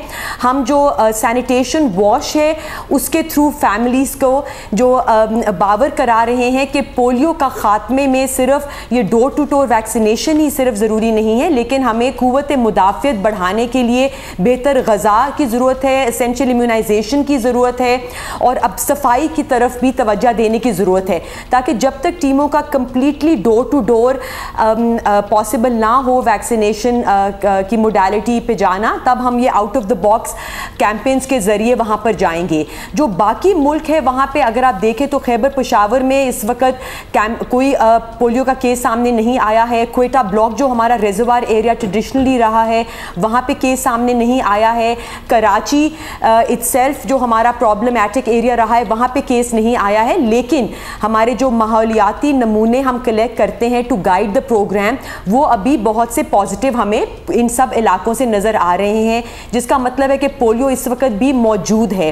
तो मैं आपके प्रोग्राम के थ्रू ये कहना चाहूँगी अपनी कम्युनिटीज़ को कि अगर पाकिस्तान ने पोलियो का खात्मा करना है तो यकीनी तौर पे वफाकी हुकूमत, सूबाई हुकूमत, पोलियो प्रोग्राम और कम्युनिटीज़ का, उलमा का, टीचर्स का, मीडिया का हमारे साथ मिल के काम करना बहुत ज़रूरी है, ताकि हम अपने बच्चों को, वालिदैन को ये बावर कराएं कि हर कैंपेन में बच्चों को पोलियो के 2 कतरे पिलाना कितना ज़रूरी है। ये ऐसी बीमारी है हुमायूं अब्दुल्ला जिसका कोई इलाज नहीं है, बल्कि इसको बड़ी ईजिली प्रिवेंट कर सकते हैं अगर हम अपने ये जो बहादुर हमारे पोलियो वर्कर्स हमारे दरवाज़ों पर आते हैं इनके लिए दरवाज़ा खोलें, इनकी हौसला अफजाई करें और अपने हर 5 साल से कम बच्चे को ना सिर्फ अपने घर में बल्कि अपने मोहल्ले में, स्कूलों में, गली में, उन सबको पोलियो के कतरे जरूर पिलाएं। Absolutely, and we are in agreement with you कि ये ऐसे ही होना चाहिए और जितना हम सारे कंट्रीब्यूट कर सकते हैं वो कर रहे हैं। सिर्फ एक चीज़ लास्ट ये बता दें, इन द पास्ट फ्यू ईयर्स हमने वो रेजिस्टेंस वाला एलिमेंट जो है वो हमने देखा है। नेचुरली जब हमें पता हो कि क्या प्रॉब्लम है तो फिर हम कोई सोल्यूशन निकालेंगे। Are we over that? अब सिर्फ अगर हमारे नंबर्स बढ़ रहे हैं तो शायद रसाई नहीं होती जिस तरह आपने बताया, अदरवाइज वो जो प्रोपेगेंडा होता था अगेंस्ट पोलियो वैक्सीनेशन वो सब कुछ अब कंट्रोल हो गया है। Are we to understand that? जी, कंट्रोल तो नहीं हुआ है, पहले से बेहतर है। हम सोशल और एजुकेशन चेंज और कम्युनिटी में असातिज़ा के साथ, रिलीजियस स्कॉलर्स के साथ, उलमा, टीचर्स, डॉक्टर्स के साथ जहाँ जहाँ पे रेजिस्टेंस हमें मुख्तलिफ नेचर की मिलती है, हमें रिलीजियस रिफ्यूज़ल्स बहुत कम हैं, लोगों में ये तशवीश पाई जाती है कि बार बार कितनी देर ये मुहिम चलेगी, तो उनको ये बावर कराना, उनको पोलियो के 30 केसेस नज़र नहीं आते। जो अच्छी बात यह है कि जो 30 बच्चे जो पोलियो जिनको इस साल हुआ है इनमें बहुत वीक पैरालिसिस है और वो उसकी वजह है कि वैक्सीनेशन हम उन तक पहुंचा रहे हैं, लेकिन उनकी कुव्वत मुदाफ़ियत हम उस लेवल तक नहीं बढ़ा पाए इन 30 बच्चों की जिनसे वो पोलियो से कंप्लीट तौर पर बच सके। तो हमने यहाँ पे सिंध में भी ज़ाहिर केसेस, खैबर पख्तूनख्वा के बाद सिंध में ही सबसे ज़्यादा केसेस आए हैं। यहाँ पे कुछ सजेशंस थी कि जी शायद पासपोर्ट या शनाख्ती कार्ड ब्लॉक किए जा सकते हैं, रिफ्यूज़ल्स जो होंगे, और रिफ्यूज़ल्स यहाँ पे कराची जैसे शहर में भी हमने देखा रिपोर्ट हुए, क्योंकि हम ज़ाहिर है आपको पता है इतना कवर करते हैं इस टॉपिक को। सो क्या कोई ऐसी तजवीज़ वफाक की सतह पे ज़ेर गौर है कि रिफ्यूज़ल्स को अब निमटने के लिए कुछ सख्ती की जाएगी, क्योंकि समझा तो काफ़ी दफ़ा मतलब दिहाइयों से ही समझा रहे हैं। जी, एक तो मैं कहना चाहूँगी कि जिस किस्म की पॉलिटिकल कमिटमेंट हमें नज़र आ रही है वफाकी हुकूमत की, प्राइम मिनिस्टर मियां मोहम्मद शहबाज शरीफ साहब की सेंटर में, उसी लेवल की हमारी तमाम सूबाई लेवल पे चीफ मिनिस्टर्स और चीफ सेक्रेटरीज़ की भी कमिटमेंट नज़र आ रही है। और आपने अगर कराची को आप बहुत एक्टिवली कवर करते हैं, आपने देखा होगा हाल ही में चीफ मिनिस्टर मुराद अली शाह साहब ने इस बात का बड़ा नोटिस लिया है जो कराची से रिसेंटली केसेस आए हैं, और वो पोलियो मुहिम के पहले दिन खुद बाहर निकले, चीफ सेक्रेटरी साहब, हेल्थ मिनिस्टर, सारी टीम उनकी बाहर थी और वो ये हम बहुत कम्युनिटी लेवल के ऊपर हमने सोशल मोबिलाइजर्स को हायर किया हुआ है ताकि वो हमारी मदद करें। जो इनकारी फैमिलीज़ हैं जो बच्चों को छुपा रही हैं उनको बताएं कि वो अपने बच्चों का कितनी ज़्यादती कर रहे हैं, कि एक प्रोग्राम उनको मुफ्त पोलियो के कतरे उनके डोर स्टेप्स पे लेके आ रहा है और वो फिर भी बच्चों को नहीं पिला रहे हैं। अभी आगे 24 अक्टूबर को हमारा आलमी पोलियो का दिन आ रहा है। जुमे को ये दिन है जब हम दोबारा से पोलियो के खात्मे के लिए कमिट करेंगे। हम अपने बहादुर पोलियो वर्कर्स की अनथक मेहनत, लगन, कमिटमेंट को सराहेंगे। उनके एजाज़ में हम लोग तकारीब कर रहे हैं सूबाई लेवल पे, नेशनल लेवल पे। आपसे भी मैं इल्तिजा करूंगी कि हमारे तमाम वालिदैन में बावर कराएं कि हमारे इन वर्कर्स की हौसला अफजाई करें। ये गर्मी, सर्दी, पहाड़, दरिया हर जगह पहुंचते हैं हमारे बच्चों को पोलियो के अगेंस्ट प्रोटेक्ट करने के लिए। तो खुदारा इनकी मदद करें। जो रवैये कभी हम देखते हैं इनके खिलाफ, उनको हमें बड़ी स्ट्रांगली कंडेम करना चाहिए as a society, as a country. और हम फ्रॉम दिस प्लेटफॉर्म भी हम इनफैक्ट ये करते रहते हैं। आशा साहबा, फाइनली ये भी बता दीजिएगा, हम एक्चुअली इस वक्त अपनी स्क्रीन पे भी दिखा रहे हैं कि कितना चैलेंज है पोलियो वर्कर्स का कहीं फार फ्लंग एरियाज में पहुंचना। Obviously they are doing it for you, आपके बच्चों के लिए वो कर रहे हैं ये। आयशा साहिबा, अगर कोई ऐसी बातें होती हैं जो कि सीएम सिंध साहब का भी ऐसा कहना था कि अगर नहीं डलवाएंगे, कतरे नहीं पिलवाएंगे तो सिम्स ब्लॉक हो जाएंगे, या अभी अब्दुल्ला आपने पासपोर्ट वगैरह का भी, आईडी कार्ड्स का जिक्र किया, we are not there yet, are we, कि हमें कुछ ऐसे स्ट्रिंजेंट मेजर्स लेने पड़े? जी, अभी वफाकी हुकूमत या नेशनल जो प्रोग्राम है EOC की तरफ से तो ऐसी कोई नहीं हमने अभी ऐसी तजावीज़ सोची। हम उसके against I think we would like to positively reinforce our message, क्योंकि बार बार अभी कतरे हमने बच्चों को पिलाने हैं जब तक कम्प्लीटली पोलियो का खात्मा ना हो जाए। लेकिन सिंध हुकूमत इम्प्लीमेंटेशन सूबाई लेवल पे होती है। They are allowed to do whatever they want to ensure कि सब बच्चे पोलियो के कतरे पिए। I think it is a fundamental right of every child के वालिदैन जो हैं, केयर गिवर्स जो हैं, वो बच्चों को ऐसी बीमारियों से प्रोटेक्ट करके रखें।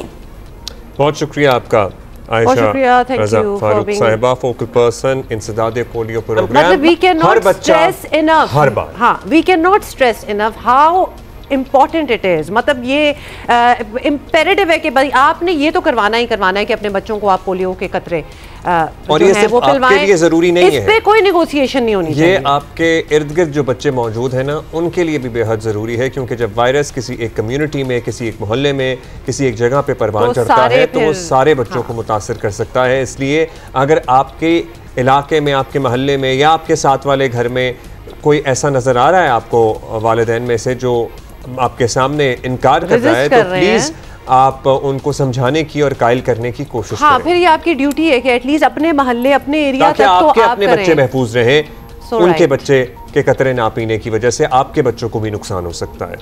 यप, ओके, तो ये भी वो मैसेज है कि जो हम सालों से आपको दे रहे हैं और हम काफ़ी सालों तक आपको देते रहेंगे। वैसे ये अल्लाह करे कि इतना सालों भी ना देना पड़े और जल्दी हम इसको खत्म कर लें। लेकिन इंशाल्लाह खत्म तो हो जाए, बट नजर यही आ रहा है कि yes, this will go on for a while. 10 साल से तो हम इधर बैठे हैं कर रहे हैं। अच्छा, अभी हम जरा अहम इलाकाई सूरत हाल की बात कर लें। पाकिस्तान और अफगान तालिबान रजीम के दरमियान दोहा मुआहदे के मुस्बत असरात सामने आने लगे हैं। ज़राए बता रहे हैं 10 रोज़ से बंद अफगान सरहद आज किसी भी वक्त खुल सकती है। कार्गो गाड़ियों की क्लियरेंस के लिए स्कैनर्स तोरखाम टर्मिनल पहुंचा दिए गए हैं। कल ये पेशरफ्त हुई है कि स्पेनबोल्दक में फंसे खाली ट्रकों को पाकिस्तान में दाखिले की इजाज़त मिल गई है। अफगान शहरियों को अफगानिस्तान ले जाने वाले ट्रक भी अफगानिस्तान में दाखिल हो गए। और ज़राए बता रहे हैं कि ये तो ऑब्वियसली तजारती मामला है, मगर सिक्योरिटी पाकिस्तान की पहली तरजीह है और रहेगी। और अगर अफगानिस्तान के हालात बेहतर बनाने में तो तालिबान रजीम को मुआहदे के मुताबिक इस बात को यकीनी बनाना होगा कि अफगान सरजमीन पाकिस्तान के खिलाफ दहशत गर्दी में इस्तेमाल ना हो। ख़ास तौर पर कल अदम TTP को हर सूरत लगाम देना होगा और hopefully we will get there. Pakistan Afghan Taliban regime के हुकाम के दरमियान मुज़ाकरात का अगला दौर होगा 25 अक्टूबर को तुर्की में। वज़ीर दिफा ख्वाजा आसिफ ने कल जियो न्यूज़ के प्रोग्राम आज शाज़िब खानज़ादा में कहा कि तुर्की में मुआहदे पर अमल दरामद का मैकेनिज्म तय किया जाएगा। सरहद पार से दहशतगर्दी रुक सकेगी या नहीं, ख्वाजा आसिफ ने कहा कि अच्छी उम्मीद रखनी चाहिए, बट ज़ाहिर है he was not too sure about it. Let's hear what he said. Mechanism है कि वो जो 3-4 चीज़ें हमने एग्री की हैं उन पे इम्प्लीमेंटेशन कैसे होनी है, उन पे अमल दरामद कैसे होना है। मैं उम्मीद ज़रूर रखता हूँ, लेकिन उम्मीद के साथ साथ जो है मोहतात भी हूँ। ये ना हो कि कल कहेंगे जी फलाने शहर वाले जो हैं वो ये कर रहे हैं, हम तो नहीं कर रहे। अगर कोई वायलेशन होती है तो डेफिनेटली ये दो ब्रादर मुल्क जो हैं इनको कहा जाएगा, ये मैकेनिज्म के जरिए ये इन्फोर्स होगा।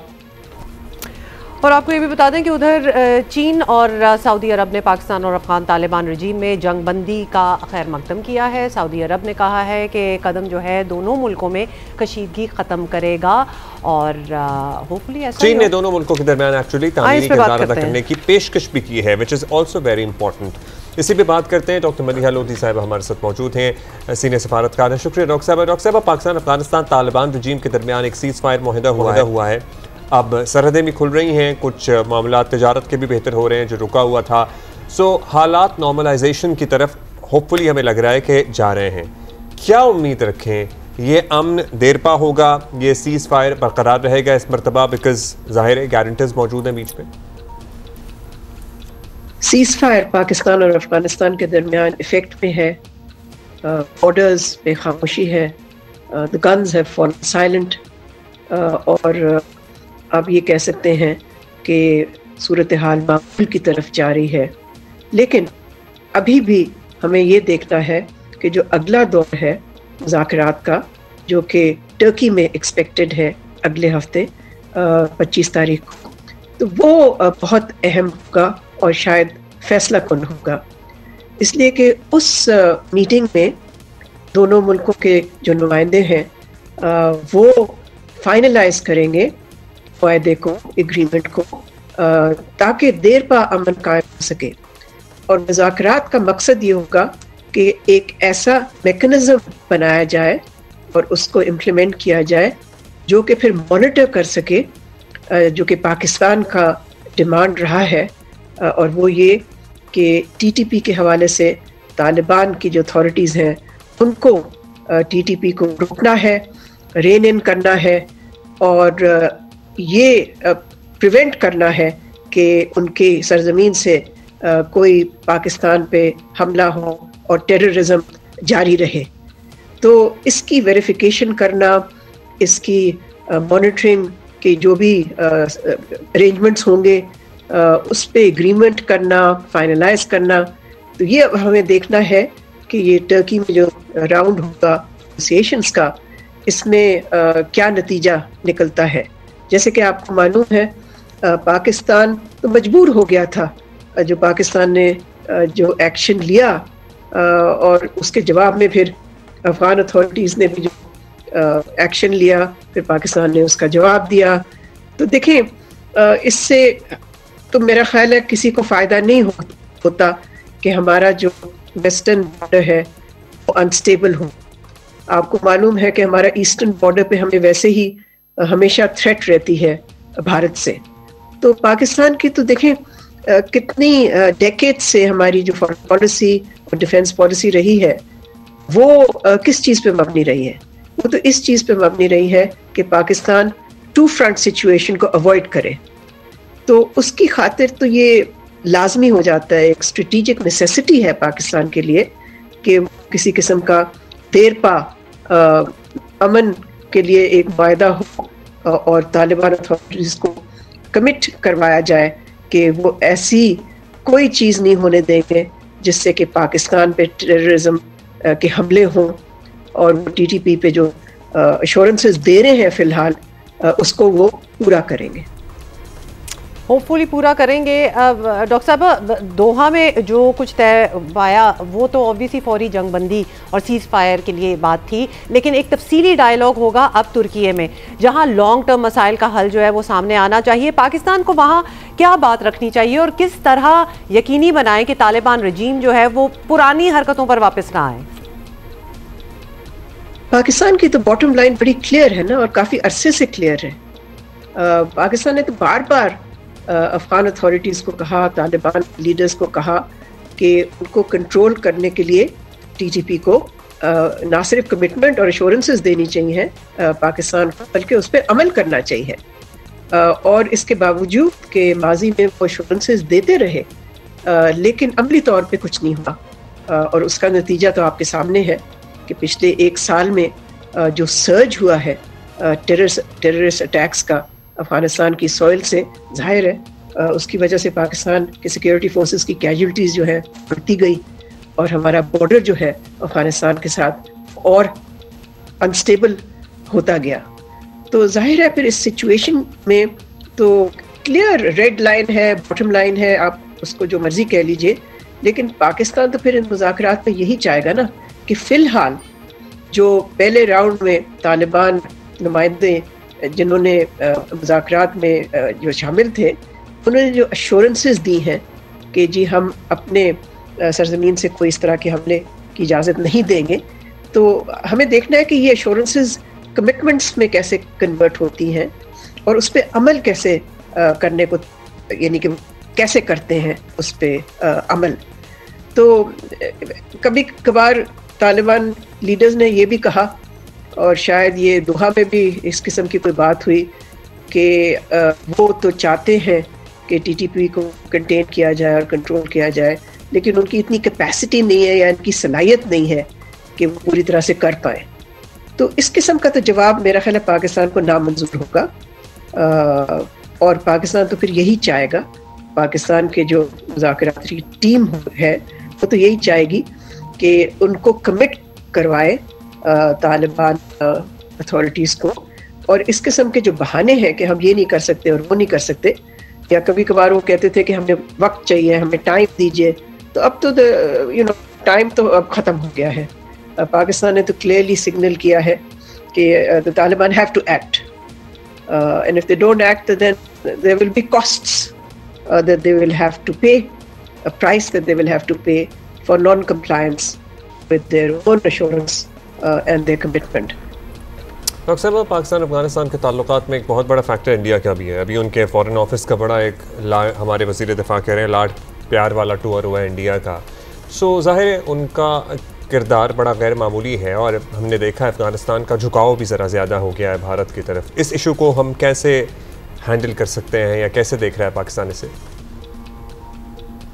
पाकिस्तान का जो मसला है अफगान अथॉरिटीज़ के साथ, तालिबान के साथ, उसका ताल्लुक टीटीपी से है, उसका ताल्लुक जो टेररिस्ट अटैक्स क्रॉस बॉर्डर हो रहे हैं उससे है। मैं नहीं समझती कि इस वक्त जो तनाव है, जो टेंशन्स हुई हैं दोनों मुल्कों के दरमियान, उसकी कोई और ड्राइवर थी या उसकी कोई और वजह थी। लोगों का कहना है, कुछ एनालिस्ट कहते हैं कि जी जो अफ़गान फॉरेन मिनिस्टर है वो दिल्ली के दौरे पे गया तो अब उससे दोनों के ताल्लुकात इतने करीबी हो गए और वो बहुत ही बड़ा मसला है पाकिस्तान के लिए। मैं नहीं समझती ऐसी कोई चीज़ है। हाँ, वो इरिटेंट ज़रूर होगा पाकिस्तान के लिए, मगर एक चीज़ ना भूलिए कि you can change many things but you can't change geography. जोग्राफिया नहीं तब्दील हो सकता। पाकिस्तान अफगानिस्तान का हमसाया है, भारत अफगानिस्तान का हमसाया नहीं है। सो जो पाकिस्तान की पोजीशन है विज़-विज़ अफगानिस्तान बिल्कुल ही फंडामेंटली डिफरेंट है।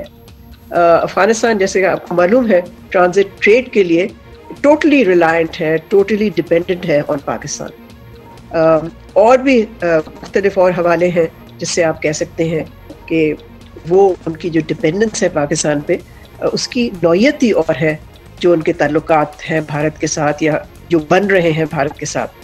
तो मैं नहीं समझती, मेरा ख्याल है इस इशू को ज़रा हाइप किया गया है।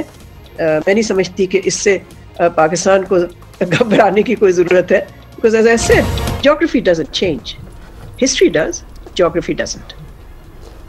Geography does not, history does, but yes, आप कह रही हैं कि इससे हमें घबराना नहीं है। बहुत शुक्रिया डॉक्टर साहब।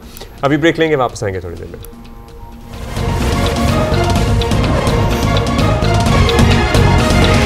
सनाई टाकाइची, अब ये नाम आप प्रोनाउंस करने की प्रैक्टिस कर लें। बिल्कुल जी, सनाई टाकाइची जापान की पहली खातून वजीर आज़म बन गई हैं। This is a very big deal, क्योंकि आपको पता है कि जापान भी कंजर्वेटिव मुल्क जो है वो माना जाता है, और एक खातून का वज़ीर आज़म बनना that is a very big deal. Sanae Takaichi इनका नाम है, और इन्होंने वज़ीर आज़म के इंतखाब के लिए ऐवान का वोट जो है वो हासिल किया है। अब मैं आपको बताऊं जरा इनके बारे में, because I was very intrigued.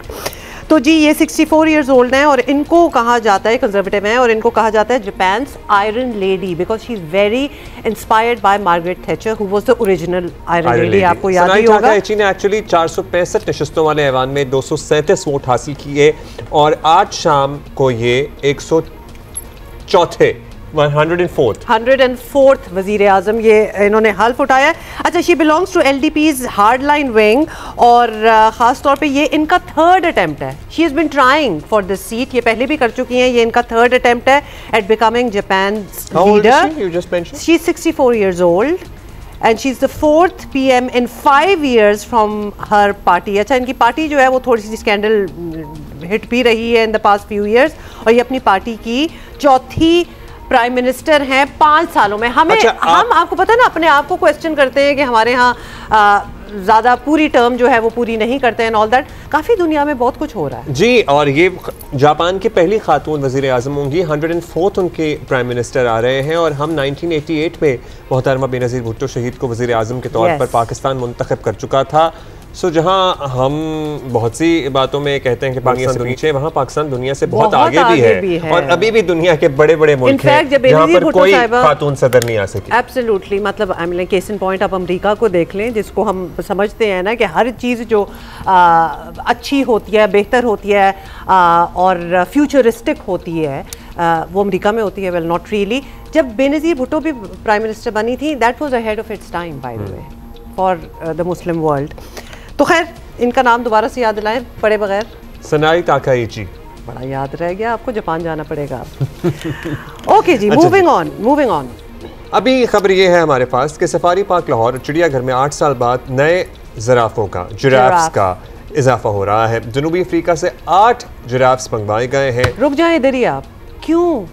मतलब यहाँ दुनिया पिट रही है कि अब जूज और कन्फाइनमेंट में जानवरों को रखना, ये सारी चीज़ें ऑब्सोलीट हो चुकी हैं। बहुत ही कोई ज़बरदस्त किस्म के सफारी पार्क्स होंगे एकर्स पे, तो फिर बात बनती है कि जानवरों को पता ही ना चले कि उनके इर्द गिर्द कोई बाउंड्री वॉल है।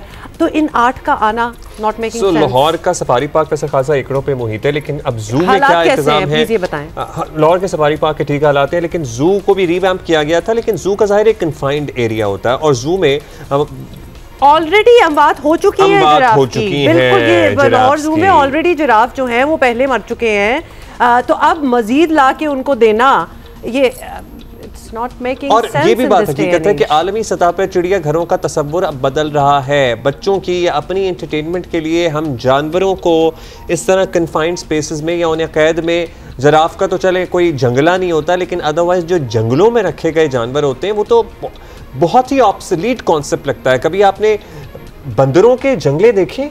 उनको देख के हौल आता है। हाँ। जितनी multiple layers of net and iron उसमें लगा होता है। और खास तौर पे मैं आपको एक बात बताऊं, जो इस्लामाबाद में अब तो खैर खत्म हो गया, वो मरगजार जू जो होता था उसमें बंदर भी बंद होते थे और उन केजेस के ऊपर बंदर बैठे भी होते थे, क्योंकि वो इलाका ही ऐसा था कि जहाँ बंदर होते थे। वो अपने ही साथियों को कुछ देख रहे होते थे। It was so sad.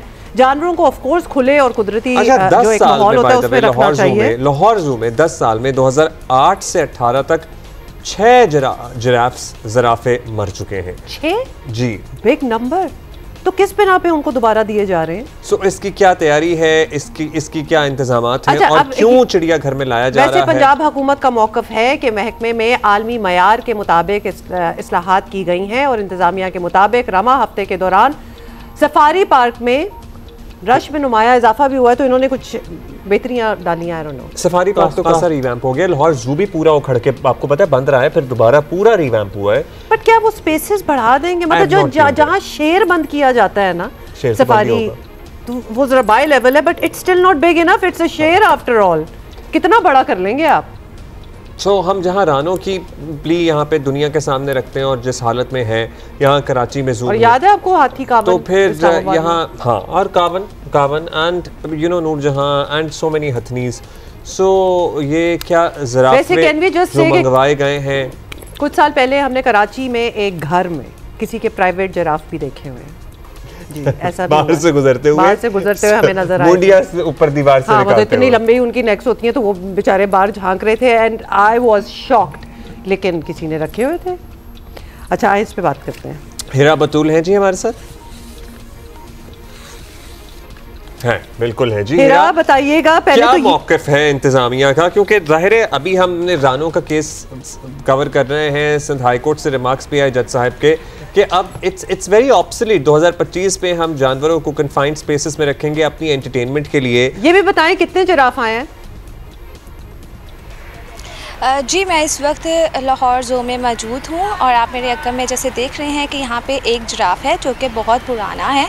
तो हुकूमत ने, जो पंजाब हुकूमत है, उन्होंने जनूबी अफ्रीका से, साउथ अफ्रीका से कुछ जिराफ मंगवाए हैं जो कि अभी लाहौर ज़ू में मुंतकिल नहीं किए गए, क्योंकि अकॉर्डिंग टू एक्सपर्ट्स अभी उन्हें क्वारंटाइन में रखा गया है। वो अभी सफारी पार्क में मौजूद हैं और जो एक्सपर्ट्स हैं वाइल्ड लाइफ के, उनका कहना है कि इनको जब वो क्वारंटाइन पीरियड तो वैसे ख़त्म हो चुका है, क्योंकि ये 9 सितंबर को मंगवाए गए थे जनूबी अफ्रीका से और 10 अक्टूबर को उनका क्वारंटाइन पीरियड ख़त्म हो चुका है। लेकिन ये बताइएगा कंडीशन में नहीं। जी हिरा, ये बताइएगा क्यों मंगवाए गए थे साउथ अफ्रीका से? मतलब क्योंकि हमें ये वाला जो लेन देन होता है इसकी समझ नहीं आती। मतलब किस बिना पे जिराफ्स को जू ने बुलाया है, कोई वाइल्ड लाइफ अथॉरिटी ने मंगवाए हैं, खरीदे हैं या फिर दिए गए हैं साउथ अफ्रीका की तरफ से? जी ये इंपोर्ट किए गए हैं, हुकूमत पंजाब ने इंपोर्ट किए हैं। वो इसलिए किए हैं कि क्योंकि ये एक बिग एनिमल है और जो बच्चे हैं वो इस को देख के बहुत ज़्यादा खुश हो जाते हैं और जब आते हैं सफारी पार्क हो या फिर ज़ू हो तो इसको देख के वो एक एनर्जी फील करते हैं और लुत्फ़अंदोज़ होते हैं। तो इसलिए ये इंपोर्ट किए गए हैं। लेकिन मैं आपको ये बताती चलूँ कि यहाँ पे जो अभी ये इस काबिल नहीं है, क्योंकि जो एक्सपर्ट्स हैं उनके मुताबिक ये है कि जो अगर आप प्रीवियस डेटा देखा जाए तो लाहौर ज़ू में जिराफ्स जब आए थे, लेकिन वो यहाँ पे इस तरह से वो नहीं रह पाए और वो डिफरेंट वे कुछ ऐसी वजूहात हुई जिसकी वजह से उनकी डेथ हो गई। इसलिए उन्होंने कहा है कि जब ये लाहौर ज़ू में मुंतकिल किए जाएंगे तो फिर हमने भी बचपन गुजारा है अपना लाहौर ज़ू जाते हुए और बड़ा ही एंटरटेनिंग लगता था उस वक्त, और it used to be one of the nicest zoos of the country. ये रीवैम्प किया गया है, इसमें क्या बहुत से इंक्लोजर्स बंद भी किए गए थे? क्या बताइएगा, जो नया ज़ू फैसिलिटी है उसमें क्या जिराफ्स के लिए जो इंक्लोजर हमें बचपन से याद है वो क्या एक्सपैंड किया गया, वसी किया गया? इर्द गिर्द जरा हम दिखाएं, हमें दिखाएं भी माहौल। अपने कैमरामैन से कहें जरा हमें। ज़ू इंतजामिया ने जो तब्दीलियां की हैं वो क्या बता रहे हैं, कैसे मैनेज करेंगे जिराफ यहाँ पे? जी बिल्कुल अब्दुल्ला, ये है कि यहाँ पे अभी तक कुछ इन्होंने बताया नहीं है। लेकिन जैसे मैं ज़ू में मौजूद हूँ तो आप मेरे पीछे देख रहे हैं, हमारे कैमरामैन अशरफ ननकानवी आपको दिखाएं कि यहाँ पे अभी तक इतना ही एरिया है जो जिराफ के लिए है। लेकिन अगर देखा जाए तो ये यहाँ पे सिर्फ एक ही जिराफ है जो कि बहुत पुराना है, और अगर यहाँ पे मज़ीद जिराफ आएंगे, जैसे कि कहा है कि यहाँ पे 3 जिराफ्स आएंगे जिनमें 2 फीमेल होंगी और 1 मेल होगा, तो उसके लिए अगर देखा जाए तो ये उसका जो जगह है ये प्लेस कम है। अगर जैसे सफारी ज़ू देखें तो वहाँ पे बिग स्पेस चाहिए, जो जिराफ्स के लिए होते हैं वहाँ पे बिग स्पेस है। तो हिरा, क्या ये जो जगह हम आपके पीछे देख रहे हैं, जी हिरा, ये जो जगह जो छोटी लग रही है एक के लिए भी यही 3 और आ रहे हैं जिराफ? जी इसके लिए एक कमेटी अभी कहा है कि जैसे इनका क्वारंटाइन पीरियड कंप्लीट हो जाएगा तो फिर एक कमेटी बैठेगी जो कि वो एक्सपर्ट्स होंगे, वो देखेंगे कि यहाँ पे अगर जिराफ्स आएंगे तो यही जगह ठीक नहीं है, तो उसके मुताबिक इनको को यहाँ ज़ू में ही जो स्पेस है ज़्यादा करवाई जाएगी और वहाँ पे शिफ्ट किया जाएगा और उसके अकॉर्डिंग ये डिसाइड होगा। लेकिन अभी तक कोई हतमी यानी कि वो डिसाइड नहीं हो सका, क्योंकि ये एक्सपर्ट्स अभी बताएंगे। अपने कैमरामैन से कहिएगा ननकानवी साहब से कि वो ज़रा आप पीछे हमें जिराफ भी दिखाएं, और थोड़ा सा आप राइट पे होंगी तो हमें जिराफ जो है वो नज़र आएगा। जी बिल्कुल, और हमें ज़रा इर्द गिर्द का माहौल भी दिखाइएगा ज़ू का। जी ओके ठीक है जी, आप मेरे यहाँ पे देखिए सामने जिराफ नज़र आ रहा है जो कि अपने घर के अंदर मौजूद है, और यही एक जगह है जो जिराफ के लिए है। और अगर मैं आपको दिखाऊं कि जहाँ पे जो ज़ू का माहौल है वो अभी कैमरामैन दिखाएं कि यहाँ पे अभी एक ट्रिप आई थी जहाँ पे बच्चे आए थे और स्कूल से, तो वो काफ़ी ज़्यादा बच्चे थे जो कि सबसे पहले जिराफ को उन्हें देखा था, क्योंकि एंट्रेंस में ही पहले जिराफ आता है। तो जिराफ एक जी, बिल्कुल, तो बच्चे जब भी आते हैं तो जी, जैसे ये फैमिलीज़ भी आई हुई हैं और वो अपने बच्चों के साथ आए हुए हैं। अभी सुबह है और अभी से ही बच्चे आना स्टार्ट हो जाते हैं। और स्पेशली जो स्टूडेंट्स होते हैं, स्कूल्स होते हैं, उनकी ट्रिप्स होती हैं, तो वो ज़्यादा पहले सुबह ज़ू में आना ज़्यादा पसंद करते हैं। अच्छा, जो रिवैम्प किया गया था लाहौर ज़ू, उसमें क्या तब्दीली है, जो मेजर क्या तब्दीली की गई है? अच्छा, जो रीबैन किया था उसमें ज़्यादा तब्दीली जो है वो ये है कि यहाँ पे कुछ ज़्यादा चीज़ें इन्होंने बेहतर की हैं। और क्योंकि जो यहाँ पे एनिमल्स होते हैं, वो जो वेटनरी डॉक्टर्स होते हैं, उनके मुताबिक उन्होंने उनसे एक्सपर्ट से उन्होंने पता किया कि उनके बताया कि कौन सी चीज़ें यहाँ पे चेंज करनी चाहिए, जिनकी वजह से जो एनिमल्स हैं, जैसे प्रीवियस डाटा देखें तो जिराफ जैसे यहाँ पे आए थे लेकिन वो ज़्यादा देर तक चल नहीं सके क्योंकि यहाँ पे उसके मुताबिक उनकी टेक केयर नहीं हो पा रही थी। तो इसलिए अब उन्होंने एक्सपर्ट्स ने कुछ चेंजिंग यहाँ पे की है। और सिर्फ यहाँ पे ये नहीं बल्कि यहाँ पे जो अगर देखा जाए तो यहाँ की कंडीशन पे, सफाई का भी ध्यान कदरे बेहतर है यहाँ पे। गौरव, बहुत शुक्रिया हिरा, आपने हमें अपडेट किया है। और ये जो already existing giraffe in the zoo है, वो भी मुझे बेबी जिराफ लग रहा था, इतना कोई बड़ा नहीं लग रहा था, छोटा सा। अब इसके और साथी भी आ जाएंगे। एक मैं सजेशन देना चाहूँगी, चूँकि हम यहाँ कह रहे हैं ना कि zoos are so obsolete in the world, और ख़ास तौर पे जहाँ बहुत ही कोई एक्सट्रीम केयर ना की जाए तो उनको अब बंद कर देना चाहिए। ये जो लाहौर ज़ू है ये इतना पुराना है, it has like the oldest trees that you can imagine. ये पूरी जगह ऑल्टरनेटिवली बोटेनिकल गार्डन भी बन सकती है अब्दुल्ला। इतने पुराने दरख्त हैं, इतने कोई नायाब किस्म के फूल और इस किस्म की चीज़ें हैं। It is so lush green, तालाब भी हैं। मतलब इसको थोड़ा सा ही अपग्रेड आपको करना होगा और आप एक बहुत ही खूबसूरत और जेन्युइन किस्म का पुराने कदीम दरख्तों वाला एक बोटेनिकल गार्डन आप बना सकते हैं, जानवर निकाल दें। तो ये एक सजेशन है, वैसे ही आपको बता रहे हैं।